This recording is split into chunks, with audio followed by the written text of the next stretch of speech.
Welcome to your sleep story. I'm so glad you're here tonight. Whatever this day was, however long it felt, however much it held, it is behind you now. Completely behind you. You made it through. And that is everything. So let's begin. Before I take you anywhere tonight, I want to count you down from 10 to 1. And as I count, I want you to allow yourself to sink just a little deeper into wherever you are right now. Feel the weight of your body. Feel what is beneath you, holding you. And with each number, just let go a little more. 10. Allow your eyes to close. Gently, completely. There is nothing you need to see right now. 9. Feel your shoulders and let them drop as far as they want to go. 8. A slow breath in through the nose. 7. And all the way out. 6. Your hands. Feel them opening. Whatever you've been holding today, you can put it down now. 5. Your jaw is soft. Your face is soft. 4. Your legs are heavy, warm. 3. You're drifting, not asleep yet, but moving that way. 2. The day is behind you, completely and entirely behind you. 1. And now, tonight's sleep story, the relaxation. Before we go anywhere, I want to stay here with you for a moment. Just here, just now, because this moment, this exact moment right now, where you are lying in the quiet, deserves a little attention, a little kindness. Take a breath in for me, from the very bottom of the belly. Good, and let it go. And as you breathe out, I want you to imagine that everything you were carrying today, every worry, every unfinished thought, every heavy thing is just leaving with that breath, just drifting away. You don't have to solve anything tonight. You don't have to figure anything out. You don't have to be anything other than exactly what you are right now. A person who deserves rest. A person who deserves sleep. Because you do. You really do. Whatever happened today, however hard it felt, however much it carried, you made it through. You are here. And that is enough. That is more than enough. You are safe. And you are here. Bring your awareness gently to your feet now. Just notice them and allow them to soften. The toes uncurling, the arches releasing. All the small held tension of the day simply letting go. Let that softness travel upward, through the calves, through the knees, the thighs. All of it warm, all of it heavy, all of it resting now. Your lower back, your hips. Allow yourself to feel the surface beneath you taking your weight completely, fully. You don't have to hold yourself up anymore. The earth has you. The snow has you. The belly soft. The chest soft. The heart beating steadily as it always has, as it always will. Your shoulders dropping, your arms heavy and warm, your hands open and still, the neck long and loose, and your face, let the jaw go. Let the forehead smooth. Let the eyes be completely still behind their lids. There you are, from the top of your head to the tips of your toes, completely soft, completely warm, completely at rest. You've done beautifully. Now, let me take you somewhere the candles are lit, and the fire is going, and the snow is deep outside, and the farmhouse has been keeping people warm since before anyone can remember. Come with me. The road. Imagine a road in Sweden, or Norway, or Denmark. It does not matter exactly which. What matters is this: a country road in Scandinavia in December, dark at 3 in the afternoon. The headlights finding the road ahead, the snow on both sides of it, the pines' dark shapes against the lighter gray of the overcast sky. The dark, the Scandinavian winter dark, is not the dark of other places. It is thorough. By 4 o'clock, this far north, the light is entirely gone. Not fading gone. The sky going from the pewter gray of a winter afternoon to the deep blue-black of night within an hour. But the snow changes the dark. The snow on the ground, on the branches, on the rooftops. It gathers what little light there is and reflects it upward. The dark is never absolute here because the snow is luminous. The world lit from below by the snow that covers it. The road, the snow on it cleared, but the banks on either side high. The accumulated plowing of weeks. The farmhouse, at the road's end, set back, its lights visible through the birch trees.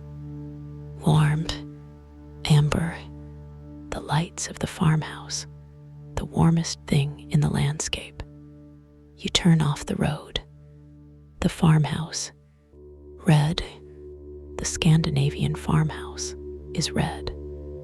Not the bright red of paint chosen for effect, the deep, dark red of the traditional Fallon paint, the pigment made from the copper mine waste of the Fallon region, used on Swedish farm buildings since the 17th century. The red that weathers over years to something deeper than it started, the red that absorbs the light of gray winter days and holds it. The farmhouse, red against the snow, and the white trim, the white of the window frames, and the door frame, and the corner boards, the traditional contrast, the white making the red more itself. Old, the farmhouse has been here since 1843. The date is carved above the door. 1843. 180 years of Swedish winters. 180 years of this particular deep red against this particular winter snow. The door, you knock. Inside, the warmth, it finds you the moment the door opens. Not the warmth of the Alpine Kasselofen, though there is a wood stove here, and it has been burning since morning. The warmth of the whole farmhouse, which is warm in the particular way of old farmhouses that have been kept warm for generations. The warmth that lives in the walls, in the wood of the floors and the ceilings, in the layers of paper and cloth, and the slow accumulated insulation of a house that has been tended against the cold for a very long time. And the smell, pine, the pine of the floors and the walls and the woodwork, old pine, the resin settled in it over decades, giving off its faint smell constantly. The smell of a Scandinavian is one of the most distinctive smells there is, and something baking, something in the oven that has been there for a while. Cinnamon, cardamom, the smell of Swedish baking, the pepparkakor perhaps, the ginger cookies of the Advent season, or the cardamom buns. Either way, the smell of the warm oven and the spice finding its way through the farmhouse. And candles, many candles, the Scandinavian winter answer to the darkness. The candles on every surface, the windowsills, the table, the mantelpiece, dozens of them. The farmhouse fighting the winter dark with this small, warm, completely human response. Light, we will make our own. Britta. She is in the kitchen. She comes through the kitchen door, wiping her hands. Her name is Britta.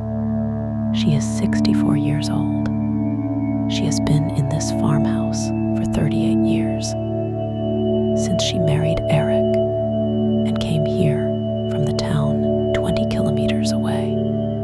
Eric is still here, in the barn. He comes in at 6 when the animals are settled. He is always in the barn at this hour. He has always been in the barn at this hour. Britta has run this farmhouse for 38 years. Not only the house, the chickens, the kitchen garden in summer, the preserves that line the cellar shelves, the baking that fills the house with its smell in December, the candles she lights each afternoon when the dark comes. She lights them deliberately, one by one, every afternoon at 3. This is not a small thing. In the Swedish winter, where the dark comes so early and stays so long, the lighting of the candles is a kind of ceremony, a daily affirmation. We are here. We are warm. We have light. Britta lights the candles every day, and the farmhouse responds. The kitchen, the heart of the farmhouse. In a Swedish farmhouse of this age, the kitchen was always the heart, the room where the heat was made, and the food was made, and the family gathered against the cold and the dark of the long winter. This kitchen, low ceiling, wide plank floors, the wood stove in the corner, not for cooking now, but for warmth. The cooking happens on the modern range beside it, but the wood stove stays. The warmth it adds is not redundant. It is necessary. The table, long, old, scrubbed to the pale silver of old wood that has been cleaned many times over many years. The table of a working kitchen, not a decorative one. The table where meals are made and eaten, and where the baking dough is rolled, and where Eric reads the paper when he comes in from the barn. The windows, 4 of them, small, deep set. Outside each window, the snow. The garden invisible under it. The birch trees just visible, their white trunks and dark branches. The snow on the branches, and the darkness held back by the farmhouse, by the windows, by the candlelight that falls outward onto the snow. The Advent candles. On the kitchen table, an Advent wreath. The Swedish Advent wreath, 4 candles, 1 for each Sunday of Advent. The candles in a ring of greenery. 3 candles already burned partway down. The 4th still untouched. The 3rd week of Advent. 3 Sundays of candles burned. 1 Sunday to go. Britta lights the first 3 now, one by one. The match touched to each wick. The flame catching, growing, settling. 3 flames on the table. The shadows in the kitchen, moving with them. The kitchen warmer for them, or seeming warmer. Perhaps there is no measurable difference. 3 candles do not heat a kitchen, but the warmth of candlelight is not only physics, it is something older than physics. The fire, the human response to fire, the response that goes back to before we were fully human, the safe feeling, the at rest feeling. The fire is here. We are warm. Everything is all right. Britta stands back. She looks at the 3 candles.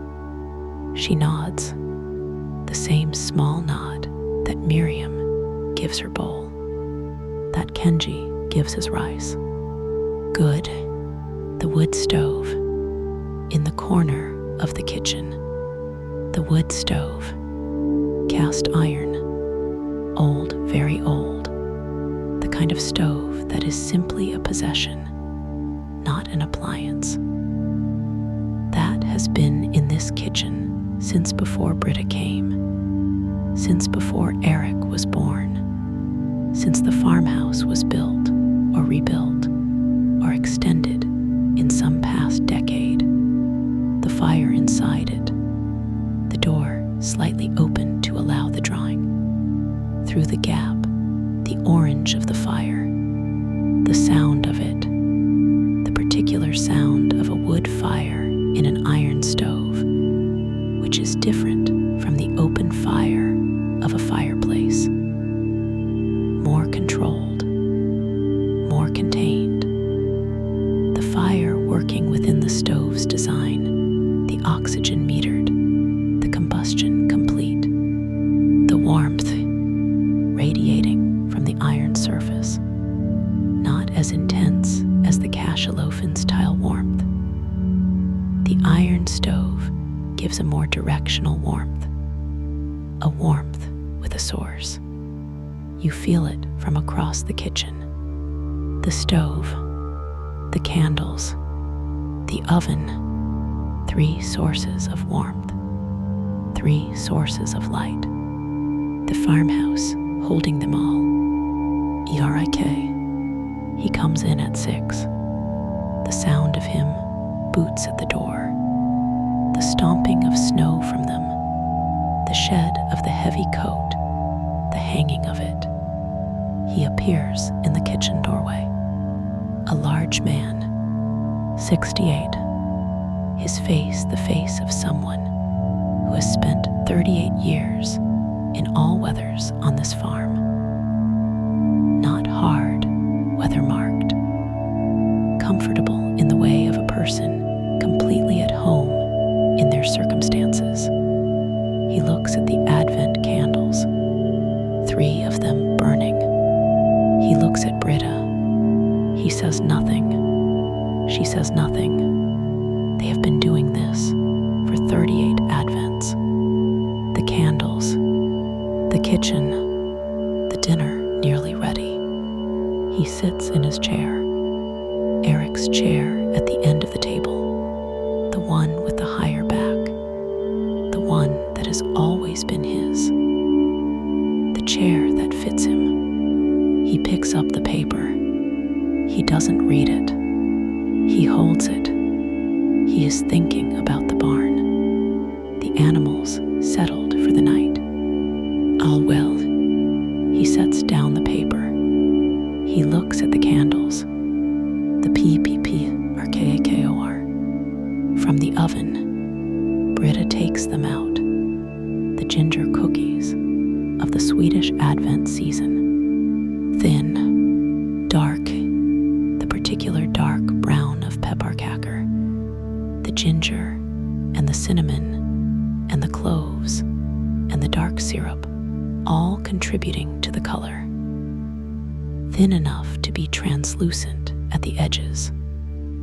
Crisp, the smell when the oven opens. Spice, the whole kitchen receiving it. She sets them on the cooling rack. She doesn't offer them yet. They need time. The cooling that turns them from soft to crisp, from baked dough to the thing they will become. She knows this. Patience, the patience of someone who has made pepparkakor every December for 38 years, who knows that the cooling is as important as the baking, who does not rush the cooling. You cannot rush the cooling. The cookies will be what they will be, in their own time. The smell of the farmhouse. You have been smelling it since you came in. But now that the oven is open and the pepparkakor smell is in the air, and the candles are on the table, and the wood stove is behind you, now you are fully inside it. The farmhouse smell. Pine, candles, beeswax, the smell of them burning. Spice, the ginger and cinnamon from the oven, and underneath all of it, old wood, the smell of pine boards that have been absorbing winter fires for 180 years. The smell of everything that has been cooked in this kitchen. The preserves in the cellar, the wool of the blankets and the rugs, the animals faintly coming in from Eric's coat, all of it together. The farmhouse, its accumulated warmth, not just the warmth of today's fire and today's oven, the warmth of 180 winters, all of it in the walls, in the wood, in the smell, held here for you. Tonight, the supper, they set the table. Britta, Eric, the movements of two people who have been setting this table together for 38 years. The unspoken choreography of it, each person knowing where the other will be, each knowing their part. The plates, old plates, not the matching set of a newly established household. The plates of a farmhouse that has been in use for a very long time. Each plate slightly different, accumulated from different eras and different purchases, and the occasional gift. The soup first, potato and leek. The potatoes from the cellar, stored since harvest. The same potatoes that have been in this cellar every winter for as long as the farmhouse has had a cellar. The bread, dark rye bread, the Swedish knäckebröd, the crisp bread, which keeps all winter in its tin. And beside it, the soft bread that Britta baked on Tuesday, still good, sliced on the board. The butter, Swedish butter, and the herring, the pickled herring that has been in the jar in the cellar for 2 months. Supper at the farmhouse, in December, in Sweden, simple and complete. You eat, slowly, the soup warm, the candles burning, Eric eating with the appetite of a man who has been working since 6 in the morning. Britta eating with the satisfaction of someone whose cooking has become the meal. The 3 candles throwing their light, the shadows warm, the farmhouse holding Hygge, the Scandinavian countries, have a word, or several words. The Danes have hygge, the Norwegians koselig, the Swedes mysig. They all mean something similar: the warmth of togetherness, the particular comfort of being inside, warm, with the dark outside and the fire inside, and the people you love around you. It is not possible to translate completely. The translation loses something. The something it loses is this: the understanding that this quality of warmth, of togetherness, of being inside while outside is hostile, is something worth noticing, worth creating deliberately, worth nomming.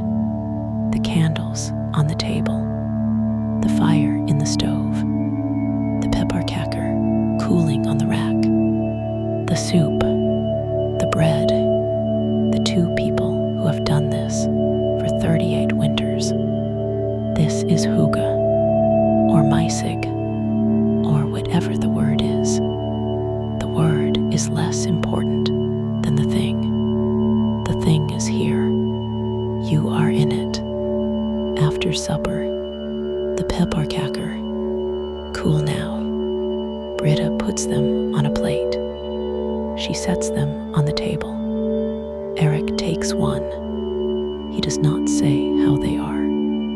He does not need to. He has been eating Britta's pepparkakor for 38 years. He knows how they are. They are as they always are, the way they should be. You take one, thin, cold now, the spice, ginger and cinnamon, and something deeper, the dark syrup. You hold it, the candles, the warm kitchen, Eric with his hands around his coffee cup, Britta with hers, the pepparkakor on the plate between you, the snow outside, the dark, the farmhouse, the sitting room, after supper, the sitting room, through the door from the kitchen, smaller, warmer still, the wood stove in here too, a smaller one, its tilework blue and white in the old style, burning well, the sofa, old, its fabric worn at the armrests, the cushions shaped by years of use, a sofa that has held many evenings, books on the shelves, the Christmas star, the paper star, folded from white paper, hanging in the window, the star catching the light from the candle, on the windowsill behind it, the light coming through the paper star, and the folds of it making shadows on the ceiling, stars on the ceiling, the simplest Christmas decoration, the one they make every year, folded by Britta on the first Sunday of Advent, hung in the window, the light coming through it, growing still. The wood stove is warm. The candles are burning. The pepparkakor plate is on the table. Eric's eyes are closed. He is not asleep. He is simply still, the way he is still every evening after supper, the way the barn settles him, the way the farm empties him of the need to do anything. He simply is, in his sitting room, his farm, his winter, if thoughts are arriving. And they probably are, because that is what minds do. Even in a Swedish sitting room in December with the candles and the stove, they are not staying long. They come, you notice them. They go, like the light through the paper star, present, warmed, then moved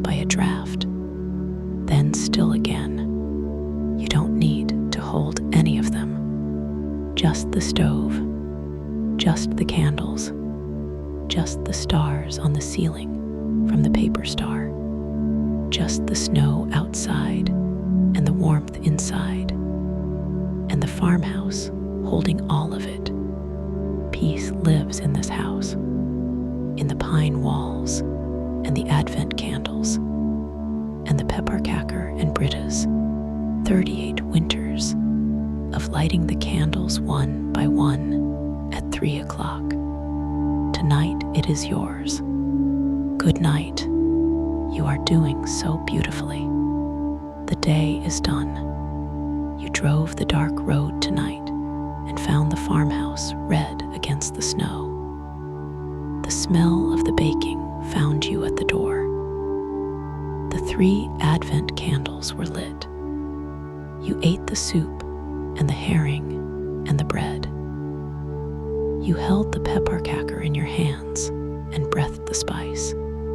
The farmhouse received you, as Scandinavian farmhouses have received people for centuries, with the fire and the candles and the food and the particular, ancient, completely reliable warmth of a place that has learned how to hold people against the dark.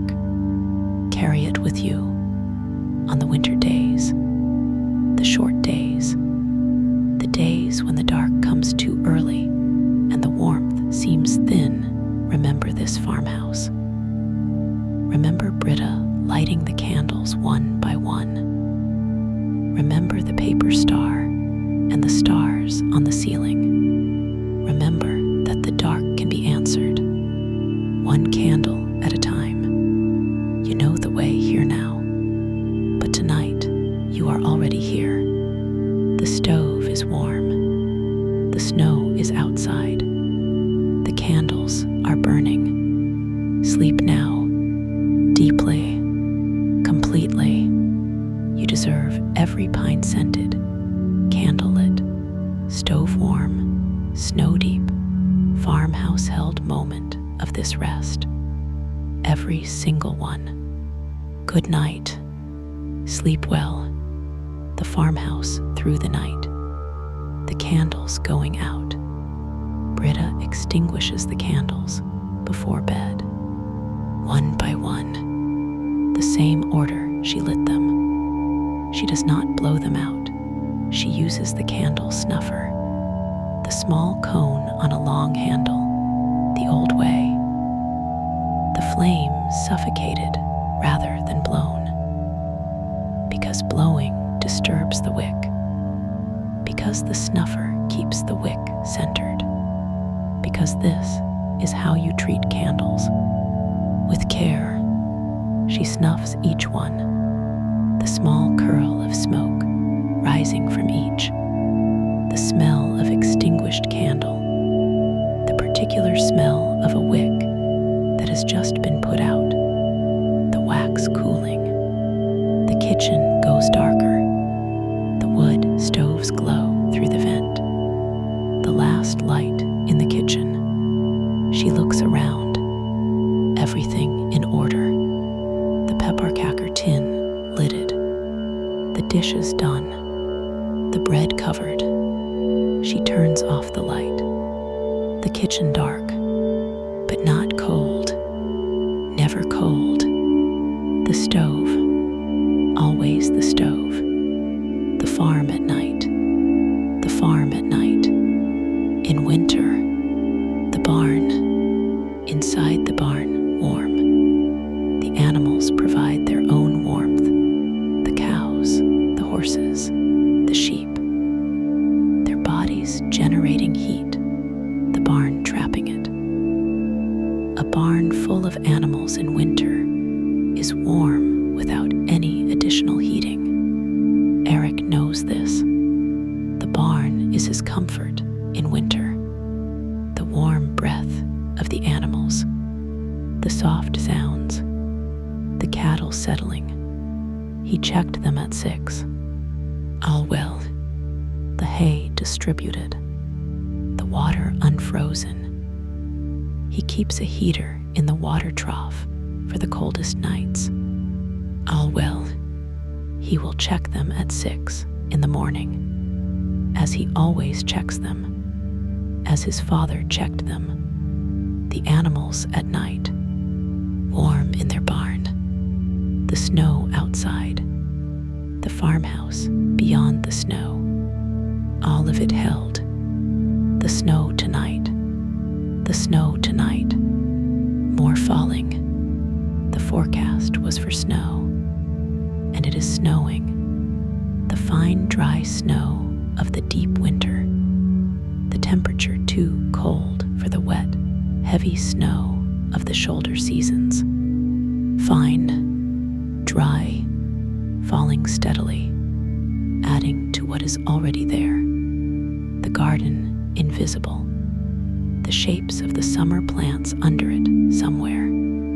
The path to the barn, the path Eric made this morning and will remake tomorrow.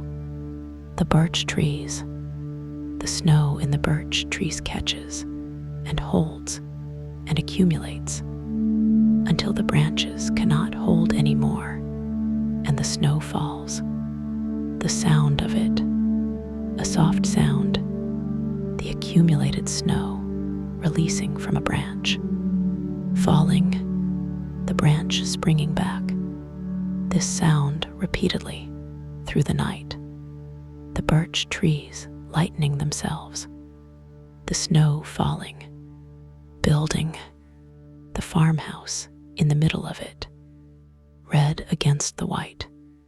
What candles are for. Britta knows what candles are for.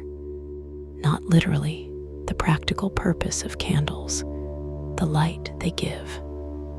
She knows that, but what they are for. In the Scandinavian winter, the candle is a response. The dark is a fact. In December at this latitude, the sun rises after 9 and sets before 3. 5.5 hours of light, 18.5 hours of dark. The candle is not the answer to the dark. The candle is what you do in the face of the dark. You do not defeat it. You do not pretend it is not there. You light a candle. You say, I see you, dark, and I have this. One small flame, one small warm light, and that is enough. That is the whole wisdom of the Scandinavian winter. In 4 words, one candle, enough. Britta learned this from her mother from her mother. The lighting of the candles, every afternoon, every winter, every December. One candle, enough. Eric's dream. Eric sleeps deeply. He always sleeps deeply. The body that has been outside in the cold, doing the physical work of the farm since 6 in the morning. That body does not resist sleep. He dreams. He dreams of summer. He often dreams of summer in December. The farm in summer, the fields green, the hay long, the garden full, the light that lasts until 10 at night and returns at 4 in the morning. The contrast, perhaps that is why the winter dreams bring summer. The body's longing for the light that is months away, or not longing. The body's memory, the body remembering what it knows is coming. The winter is long, but it ends. The summer returns. It always returns. He has seen it 44 times. He knows the summer is coming. In 4 months, perhaps less, the light will return. It always returns. Britta's morning. Britta is up at 7. She comes downstairs. The kitchen cold, not terrible. terribly cold, the wood stove having kept some heat through the night, but cool compared to the evening. She opens the stove, the coals from last night, still orange in the center. She adds the kindling. The small pieces catch immediately on the coals, then the larger pieces, then the log, the stove warming. She puts the kettle on. She looks out the kitchen window.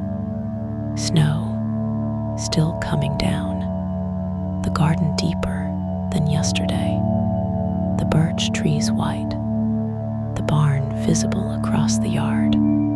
Eric will be in it already, his boots in the snow, the path he made to it. She makes her coffee. She sits at the kitchen table, the stove warming, the kitchen warming, outside the snow, inside the warmth returning. She wraps her hands around the coffee cup. She is not thinking about anything in particular, or she is thinking about today, what the day requires, the bread, the animals' water, whether to make more pepparkakor, the fourth Advent candle on Sunday, the small, specific, completely manageable tasks of a winter day on a Swedish farm. She is comfortable with all of them. She has always been comfortable with them. This is her life. She chose it. She would choose it again. She drinks her coffee. The farmhouse warming around her. The snow outside. The stove inside. The fourth candle still to come. The candles are out. The coals are orange in the stove. The pepparkakor are in their tin. The bread is covered. The Advent wreath has 3 burned candles. The fourth is waiting. For Sunday, the paper star is in the window. The snow is falling. The birch trees are white. The barn is warm. The animals are settled. Eric is dreaming of summer. Britta is asleep. The farmhouse is red, against the white, in the dark, and you are sleeping, deeply, completely, peacefully, in the farmhouse, in Sweden, in December, the stove warm, the snow deep, the dark held back by the candles that were burning, by the candles that will burn tomorrow. 1 candle, enough. This is exactly where you should be. This is exactly what you deserve. Every pine-scented, candle-lit, stove-warm, snow-deep, farmhouse-held moment. Every single one. You are safe. You are held. You are at peace. Good night, dear friend. Sleep well. Sleep deeply. Good night.